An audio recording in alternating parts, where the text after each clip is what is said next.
السلام علیکم ورحمۃ اللہ وبرکاتہ۔ الحمد للہ نحمدہ ونستعینہ ونستغفرہ ونؤمن بہ ونتوکل علیہ ونعوذ باللہ من شرور انفسنا ومن سیئات اعمالنا من یہدہ اللہ فلا مضل لہ ومن یضللہ فلا ہادی لہ ونشهد أن لا إله إلا الله وحده لا شريك له ونشهد أن محمدا عبده ورسوله الذي أرسله الله بالحق بشيرا ونذيرا أما بعد قال الله تبارك وتعالى فأعوذ بالله من الشيطان الرجيم بسم الله الرحمن الرحيم يا أيها الناس اتقوا ربكم الذي خلقكم من نفس واحدة وخلق منها زوجها وبث منهما رجالا كثيرا ونساء واتقوا الله الذي تساءلون به والأرحام إن الله كان عليكم رقيبا وقال تعالى يا أيها الناس إنا خلقناكم من ذكر وأنثى وجعلناكم شعوبا وقبائل لتعارفوا إن أكرمكم عند الله أتقاكم إن الله عليم خبير وقال تعالى لله ملك السماوات والأرض يهب لمن يشاء إناثا ويهب لمن يشاء الذكور أو يزوجهم ذكرانا وإناثا ويجعل من يشاء عقيما إنه عليم خبير صدق الله العظيم وصدق رسوله الكريم صلى الله عليه وسلم۔ محترم معزز سامعین اکرام، ابھی آپ کے سامنے قرآن مجید سے 3 مقامات سے جو آیات مبارکہ پڑھی گئی ہیں وہ ہے سورہ نساء، سورہ الحجرات، سورہ شورى۔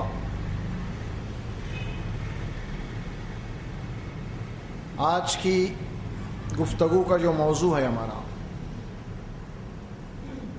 وہ کہ اسلام میں عورت کا مقام اور اس کے حقوق۔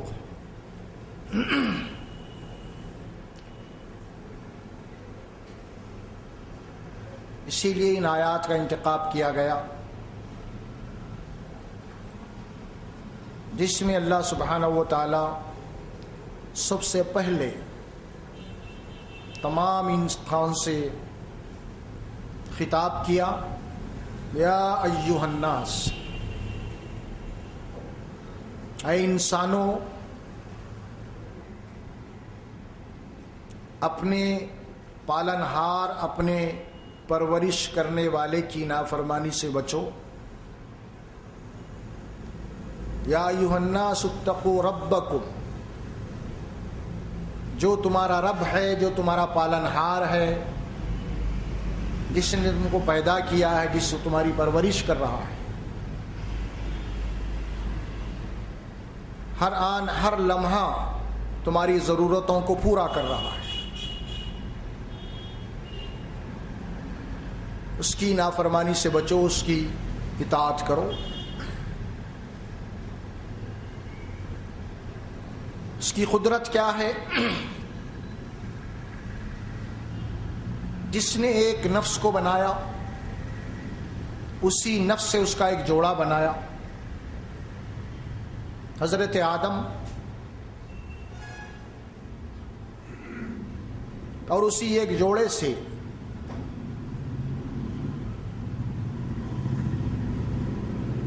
اس زمین کے اوپر، کرۂ ارض کے اوپر اللہ تبارک و تعالیٰ نے کثرت سے مرد اور عورتوں کو پھیلا دیا۔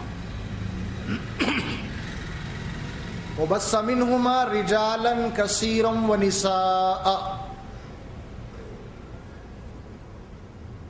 کثرت مرد، کثرت عورت، واتقوا اللہ الذی تساءلون بہ والارحام، ڈرو اس رب سے، ڈرو اس ذات سے اس کا نام لے کے تم ایک دوسرے کے رشتے اور ناطے مانگتے ہو، طے کرتے ہو۔ ان اللہ کان علیکم رقیبا، بے شک اللہ تبارک و تعالی تمہارے اوپر پوری طریقے سے نگران ہے۔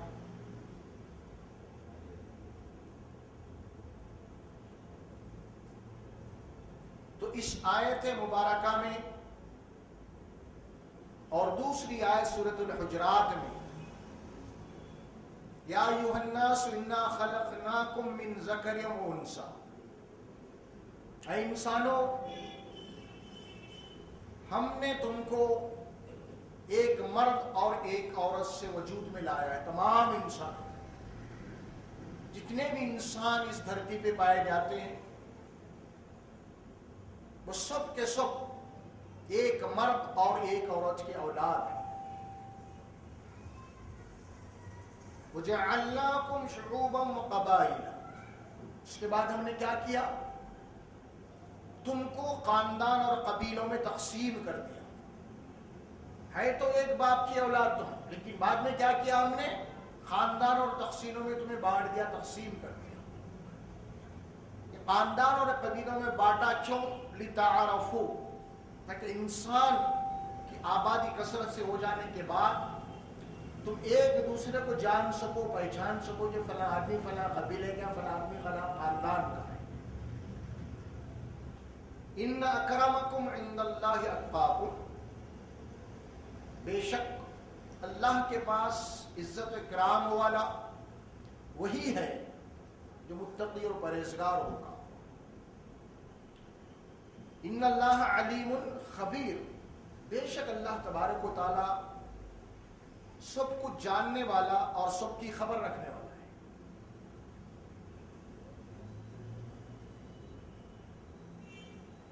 سورہ شورى میں جو آیات آئی آخری میں، للہ ملک السماوات والارض، زمین اور آسمانوں میں جو کچھ ہے وہ سب اللہ کا ہے، اللہ کی ملکیت ہے، وہ اس کا مالک ہے۔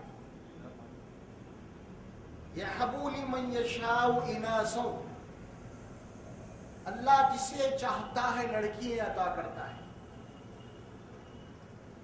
عورت بیٹیاں دیتا ہے۔ وَيَحْبُ لِمَن یَشَاءُ الذُّكُورَ، اور اللہ تعالیٰ جس کو چاہتا ہے بیٹے دیتا ہے۔ أَوْ يُزَوِّجُهُمْ ذُكْرَانًا وَإِنَاثًا، اور اللہ جسے چاہتا ہے بیٹے اور بیٹیاں دونوں ملا کے دیتا ہے۔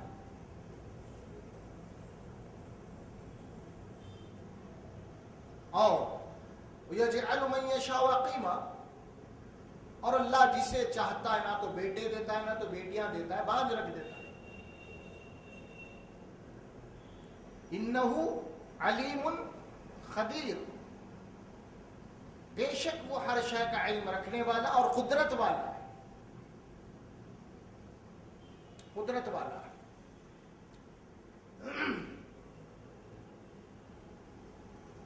یہ تینوں مقامات کی آیات جو اس عنوان کے تحت جو بیس بنائی گئی ہیں، ان میں اللہ تبارک و تعالی یہاں کوئی ایسی بات نہیں فرمایا کہ عورت اور مرد کے اندر کوئی تفریق نہیں کی، یا عورت اور مرد کے درمیان میں کوئی فضیلت کی بات نہیں کی، بلکہ دونوں کو اللہ تبارک و تعالیٰ نے ایک ساتھ جمع کے صیغے میں استعمال کیا کہ عورت اور مرد۔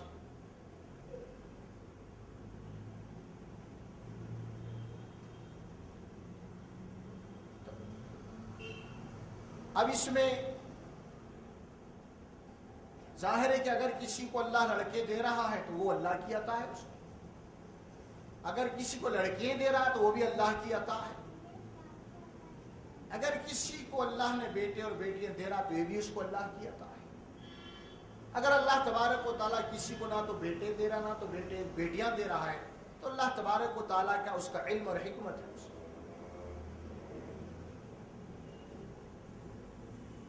یہ تینوں چیزیں اللہ تبارک و تعالیٰ نے بتائی تھی. عورت اور مرد اللہ تبارک و تعالیٰ مساوات کے اعتبار سے دونوں کا مقام ایک رکھا ہے حقوق کے اعتبار سے.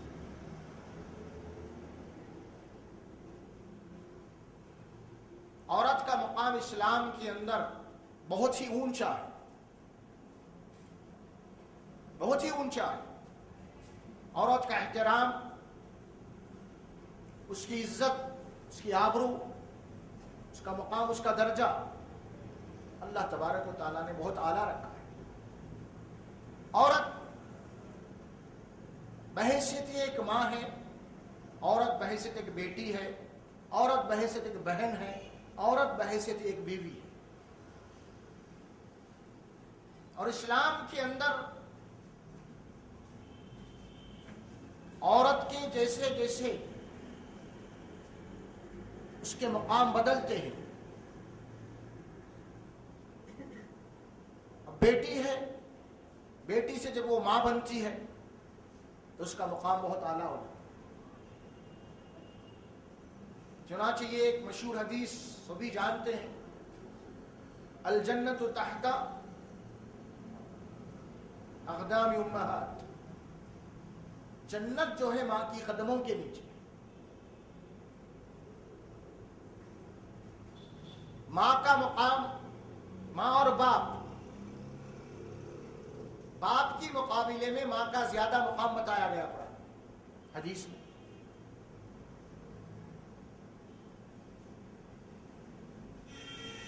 اور قرآن میں یہ بات بتا دی گئی وَوَصَّيْنَا الْإِنسَانَ بِوَالِدَيْهِ حَمَلَتْهُ أُمُّهُ وَهْنًا عَلَى وَهْنٍ وَفِصَالُهُ فِي عَامَيْنِ.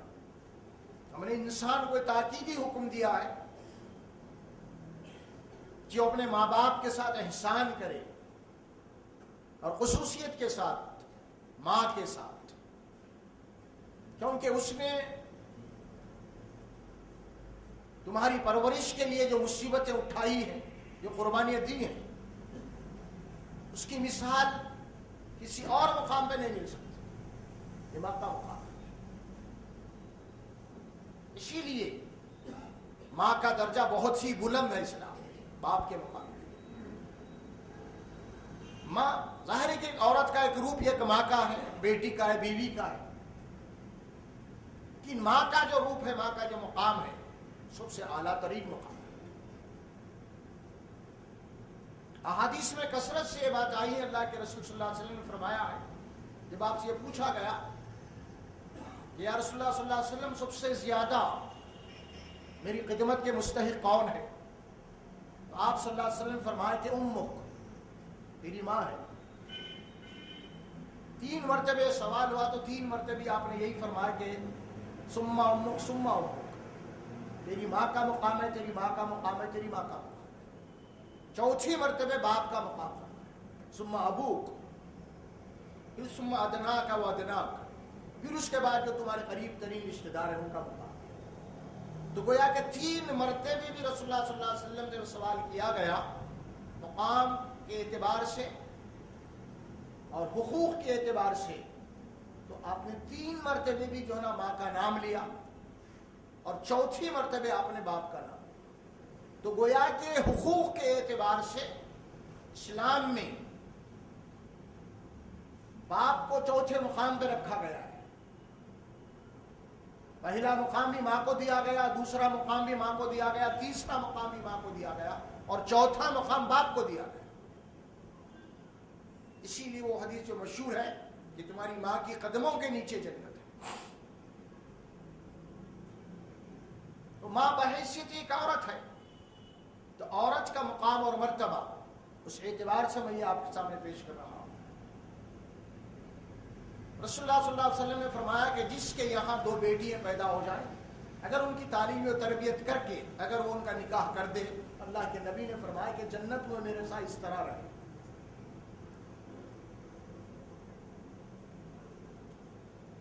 جنت میں اسی طرح قرآن میں اللہ رب العزت نے سورۃ البقرہ میں فرمایا ہن لباس لکم وانتم لباس لہن. عورت اور مرد کا اس کی جو قربت جو بتائی گئی کہ عورت مرد کا لباس ہے اور مرد عورت کا لباس ہے. وَلَهُنَّ مِثْلُ الَّذِي عَلَيْهِنَّ. اللہ یہ بھی قرآن میں فرماتے ہیں سورۃ البقرہ میں وَلَهُنَّ مِثْلُ الَّذِي عَلَيْهِنَّ. جیسے تمہارے حقوق ہیں اسی طرح عورتوں کے بھی حقوق ہیں. یہ نہیں کہ صرف تمہارے حقوق ہیں، جس طرح تمہارے حقوق ہیں اسی طرح عورت کے بھی حقوق ہیں. جس طرح ایک مرد بحیثیت انسان کے فطری اعتبار سے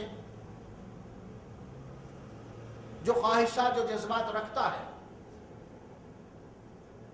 عورت بھی فطری اعتبار سے وہی احساسات رکھتی جو مرد رکھتا ہے.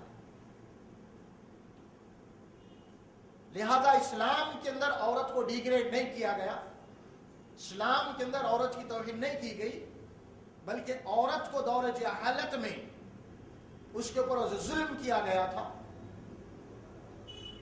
اور عورت کو ایک بالکل جس طرح عام استعمال کی جیسے چیزیں ہوتی ہیں اس طرح استعمال کر کے چھوڑ دیا جاتا. عورت کا کوئی مقام اور مرتبہ نہیں تھا نزول قرآن سے پہلے اس دور معاشرے میں، دور جہالت میں. بلکہ قرآن مجید میں یہاں تک یہ واقعات آتے ہیں، تفصیلات تاریخ اور احادیث کی کتابوں میں ملتی ہیں کہ مکے میں اس دور میں اس معاشرے میں کچھ ایسے بھی لوگ تھے، خاندان اور قبیلے، کہ عورت بیٹی کا پیدا ہونا ان کے یہاں ناگوار گزر جاتا. عورت بیٹی کو وہ لوگ پسند نہیں کرتے تھے، عورت بیٹی کا پیدا ہونا. چنانچہ کچھ لوگ ایسے بھی تھے کہ عورت بچی جب پیدا ہو جاتی تو اسے زندہ دفن کر دیتے تھے، جس کو اللہ تبارک و تعالیٰ نے قرآن مجید میں سورہ بنی اسرائیل میں اور سورہ انعام میں اور دوسرے مقامات پہ اس کا تذکرہ فرمایا ہے.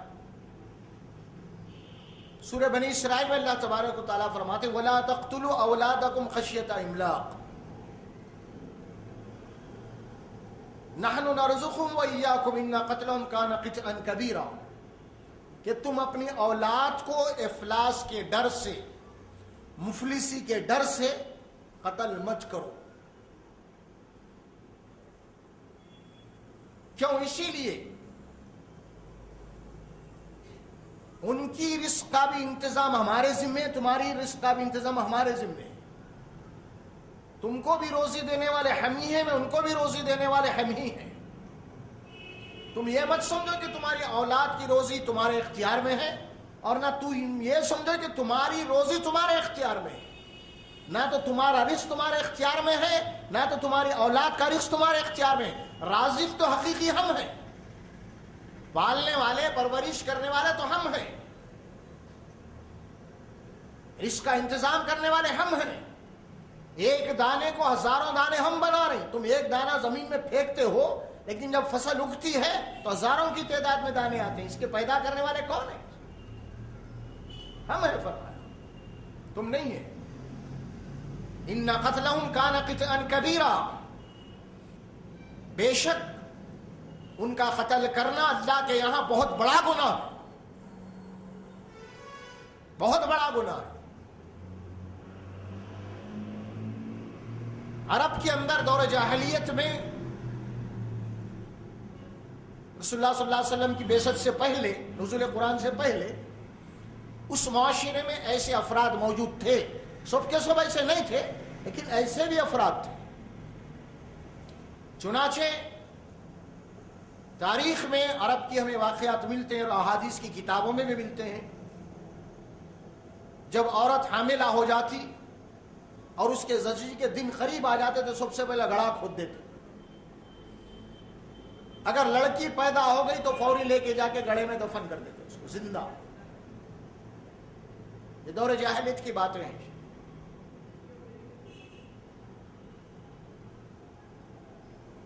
تفصیلات اس میں ملتی ہیں. حدیث کی کتاب طبرانی میں یہ ایک واقعہ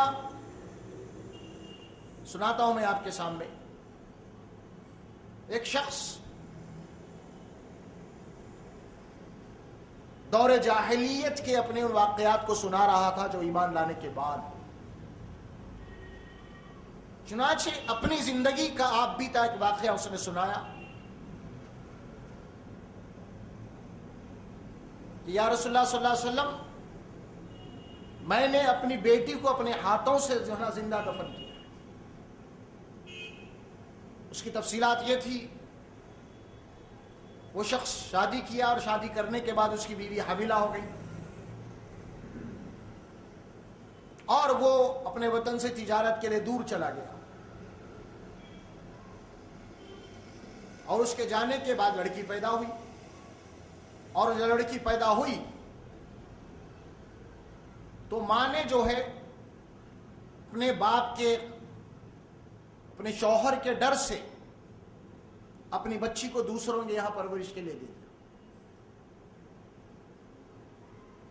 اور بچی دوسروں کے پاس بڑی ہوئی کچھ کھیلنے کودنے کے لائق ہو گئی. اور جب یہ آیا شوہر اس نے پوچھا کہ بھئی کیا ہوا حاملہ تھی تو اس نے کہا کہ لڑکی پیدا ہوتی میں نے زندہ دفن کر دیا اسے. شکر ہے. اچھا لیکن وہ لڑکی جب ان کے گھر آتی کھیلنے کودنے کے لیے اور جو ہے اسے یہ نہیں معلوم کہ اس کی بیٹی ہے لیکن جب آتی تو اس کے گود میں لے لیتا کچھ پیار لیتا اسے مانوس ہو گیا محبت کرنے لگا. تو بیوی کے دل میں خیال آیا کہ جب یہ اپنی بیٹی سے اتنا اس کو لگاؤ ہو چکا ہے اتنا مانوس ہو چکا ہے تو کیوں نہ جو ہے نا راز کھول دیا جائے. تو ایک دن اس نے اپنے شوہر کے سامنے اس راز کو کھول دیا کہ وہ بیٹی دراصل آپ کی بیٹی ہے. تو بہرحال یہ سننا تھا کہ اس کی جہالت جو اس کے اوپر جو ہے غالب آ گئی. اب سوچتا رہا کہ کیا کرنا چاہیے بیٹی ہے. ایک دن اپنے بیوی سے کہا کہ اس بچی کو اچھے کپڑے پہناؤ میں ذرا کو سیر و تفریح کے لیے جا رہا ہوں. لے کے چلا دور جا کے گڑھا کھودا اور گڑھے میں بچی کو اتار دیا اور اتار کے مٹھی ڈال رہا تھا اور بچی اندر سے پکار رہی تھی کہ ابا جان آپ یہ کیا کر رہے ہیں یہ کیا کر رہے ہیں. اور وہ بچی جو ریت اٹھا رہی تھی کہ اس کے داڑھی کے بالوں پہ گر رہے تھے وہ جھاڑ رہا تھا. اس طرح آخری پکار تک پکارتی رہی اور اس کو زندہ دفن کر دیا. یہ واقعہ وہ شخص اپنا اللہ کے نبی کے سامنے سنا رہا. اللہ کے نبی صلی اللہ علیہ وسلم واقعہ سن کے آپ دیدہ ہو گئے اور صحابہ کرام نے منع کر دیا کہ بس کرو صلی اللہ علیہ وسلم رنجیدہ ہے. اللہ کے نبی نے فرمایا کہ نہیں اس کو سنا دو. وہ سناتا رہا. اس معاشرے کے اندر ایسے لوگ بھی تھے اس کے لیے قرآن گواہی دے رہا ہے وَلَا تَقْتُلُوا أَوْلَادَكُمْ خَشْيَةَ إِمْلَاقٍ کہ اپنی اولاد کو مفلسی کے ڈر سے قتل مت کرو افلاس کے ڈر سے قتل مت کرو.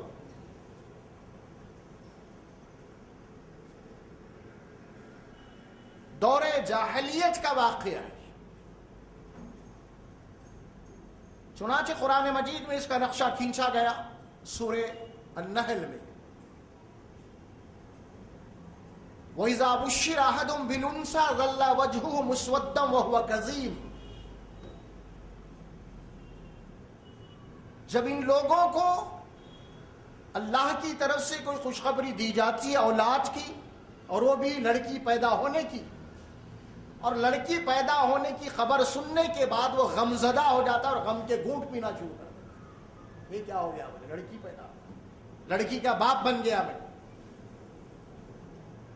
لڑکے کے باپ کی بجائے لڑکی کا باپ بن گیا. اب تو اسے پالنا پڑے گا, پرورش کرنا پڑے گا, اس کی دیکھ بھال کرنا پڑے گا, اس کی نگرانی کرنی پڑے گی, اس کے اوپر مال خرچ کرنا پڑے گا, اور پھر اس کو دوسروں کو جو ہے نا دے دینا پڑے. کوئی فائدہ ہی نہیں ہے اس سے.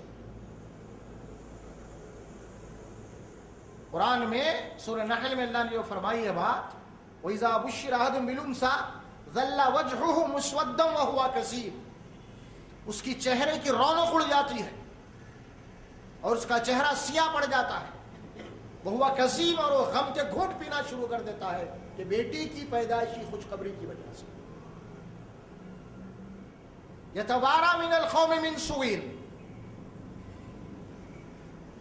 اور یہ بیٹی کی جو خوشخبری ملی وہ برا سمجھتا ہے, اور برا سمجھتے ہوئے اپنی قوم سے منہ چھپاتے ہوئے پھرتا ہے. کیا منہ بتاؤں میں معاشرے میں, قوم کے اندر میں لڑکی کا باپ بنا ہوں, لڑکے کا نہیں بنا. اس کو ذلت سمجھتا ہے معاشرے میں. یعنی قرآن مجید کی آیت سے ثابت ہو رہا ہے کہ اس زمانے میں لڑکی کا باپ بننا ذلت کی بات تھی. یتوارا من القوم, اپنی قوم سے منہ چھپاتے پھرتا ہے. من سوء ما بشر بھی, اللہ تبارک و تعالیٰ نے اس کو بشارت دی ہے. پھر اس کے بعد یہ سوچتا ہے ایمسک علی ہون, کیا میں ذلت کو برداشت کرتے ہوئے بچی کی پرورش کروں, ام یدسو فی التراب, یا پھر اس کو زندہ زمین میں دفن کر دوں. یہ فیصلہ, یہ دو چیزیں اس کے ذہن میں آتے رہتی ہے بار بار. یہی سوچتے تھے کروں کیا اب میں آتا, یا اپنی ذلت کو برداشت کرتے ہوئے بچی کی پرورش کروں, یا پھر میں اسے ام یدسو فی التراب, یا اس کو زندہ زمین میں دفن کر دوں. جہالت جن لوگوں کے اوپر غالب آ گئی, شقاوت جن لوگوں کے اوپر غالب آ گئی, وہ لوگ اس زمانے میں اپنی بچیوں کو زندہ دفن کر دیے. قرآن, تاریخ, حدیث اس کی گواہ.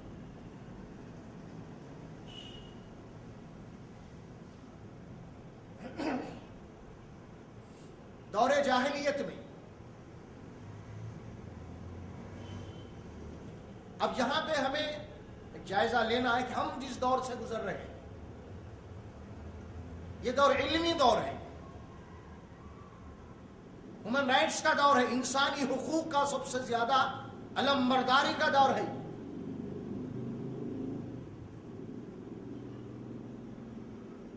لیکن آج آپ دیکھ رہے ہیں وہ دور جاہلیت میں عورت کے اوپر جو ظلم ہو رہا تھا اس سے زیادہ ظلم آج کے زمانے میں ہو رہا عورت کو.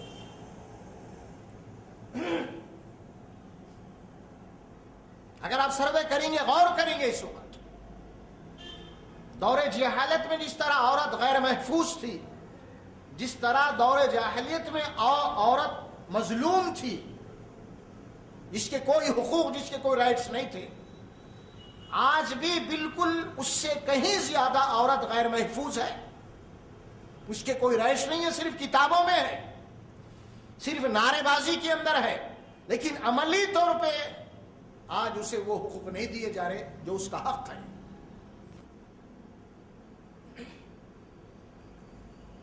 اس زمانے میں جو سوچ تھی ان لوگوں کی بچی پیدا ہونے کے بعد, سب سے پہلی سوچ یہ تھی کہ یہ بچی ہے, بچی کے اوپر اس کو پرورش کرنا, اس کی تعلیم, اس کی تربیت, اس کا کپڑا, اس کا کھانا, یہ سب کرنے کے بعد پھر یہ بڑی ہونے کے بعد پھر اس کو دوسرے گھر کو دے دینا ہے. تو پھر مجھے کیا ریٹرن ملا, یہ بچی سے باپ کو کیا مل رہا, پھر پھکڑ میں پرورش کروں میں. بچہ لڑکا پیدا ہوا تو لڑکا محنت کریں گا, ساتھ دیں گا, میرے باپ میرا مقام لیں گا, خاندان کا نام روشن کریں گا, سمجھ میں آ رہا, یہ ساری چیزیں, وارث بنیں گا, سنا فلا ساری چیزیں. لیکن بچی سے کیا ملنے والا, بچی پہ اتنا خرچ کرنے کے بعد پھر بچی کو تو پھر دے ہی دینا ہے دوسروں کو. تو اس زمانے میں بھی یہی کمرشل سوچ تھی, اور آج بھی یہی ریٹرن چاہتا آدمی. تو یہ سوچتے ہوئے اس زمانے میں لوگ کیا کی, اس سے بہتر یہی ہے کہ اس کو زندہ دفن کر دیا. اور آج کا جو معاشرہ ہے, آج بھی آپ دیکھیں گے عورت بچی گھر میں اگر پیدا ہوتی ہے ہمارے معاشرے میں، ہمارے ماحول میں بالکل وہی سوچ، وہی فکر ہے، اللہ ماشاء اللہ۔ بچی پیدا ہونے کے بعد ہمیں کوئی خوشی نہیں ہوتی آج، اس کے مقابلے میں لڑکا پیدا ہوگا تو بڑی خوشی ہوتی ہے۔ اس کی وجہ کیا ہے؟ اس کی وجہ معاشرہ ہے۔ کیوں؟ بھائی بچی پیدا ہونے کے بعد پھر ظاہر ہے کہ اس کی پرورش ہے، اس کا کھانا، اس کا کپڑا، اس کی تعلیم، پھر اس کو بڑا ہونے کے بعد پھر اس کا نکاح شادی کا مسئلہ ہے۔ اور شادی کے مسائل ایسے کہ آج اگر ہم بیٹی کو اٹھانا چاہ رہے ہیں تو کم سے کم گری ہوئی حالت میں 4-5 لاکھ روپے ہونا ہے۔ اگر کسی کے گھر میں خدا نہ خواستہ اگر 4-5 بیٹیاں لڑکیاں پیدا ہو گئے تو فی کس اگر آپ 4 لاکھ بھی اگر پکڑ لیں تو منیمم کم سے کم 15 لاکھ کا خرچہ اس کو ہے۔ تو ایک عام انسان وہ گھر میں اپنے ضروریات کو پورا کرتے ہوئے، بچوں کی تعلیم کا انتظام کرتے ہوئے، کھانا کپڑا یہ سب کرتے ہوئے، کیا آج کے زمانے میں کوئی 15-20 لاکھ روپے جمع کرنا ممکن ہے؟ بتائیے، نہیں ہے۔ نہیں ہے تو جب بچے پیدا ہوں گے، اس کے گھر میں جوان بچے بیٹھی رہیں گی تو پھر ظاہر ہے کہ اس کے لیے ایک عذاب بن چکی ہے بچی ہے معاشرے کے اندر۔ اسی لیے اب یہ سوچ پیدا ہو گئی ہے کہ عورت بیٹی کا پیدا ہونا ایک مصیبت ہے، ایک مصیبت بن چکی ہے۔ اس کی وجہ معاشرہ ہے، معاشرہ ہے۔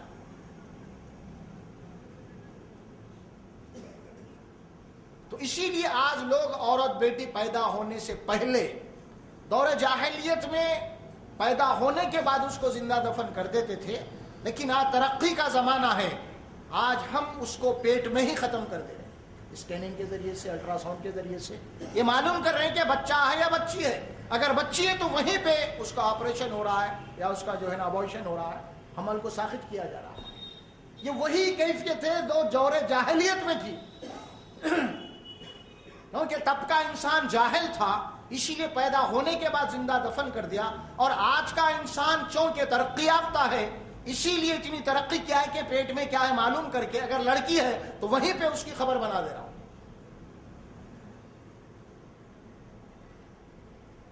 ریزن دونوں کا ایک ہے۔ 1400 سال پہلے جو ذہنیت تھی آج بھی وہی ہے، اس زمانے میں جو معاشرہ تھا آج بھی وہی معاشرہ ہے۔ یہی وجہ ہے آج یہاں ہمارے یہاں چاہے مسلم ہو چاہے غیر مسلم ہو، قومی مسئلہ ہے۔ آج ہر جگہ عورت کے اوپر جو ظلم ہو رہا ہے،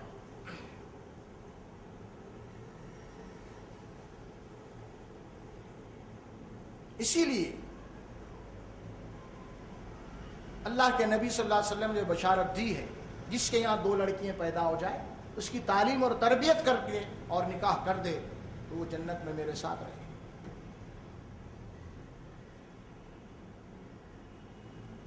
اور پھر یہ ارشاد بھی آپ صلی اللہ علیہ وسلم نے فرمایا، الدنیا کلھا متاع، دیکھو یہ پوری دنیا جو ہے چھوڑ کے جانا ہے، امتحان کے لیے آیا۔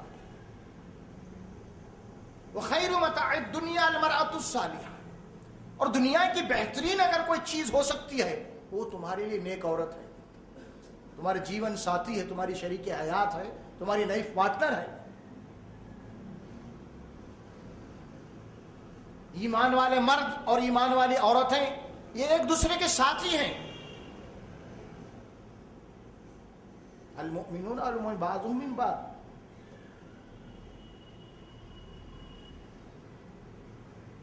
عورت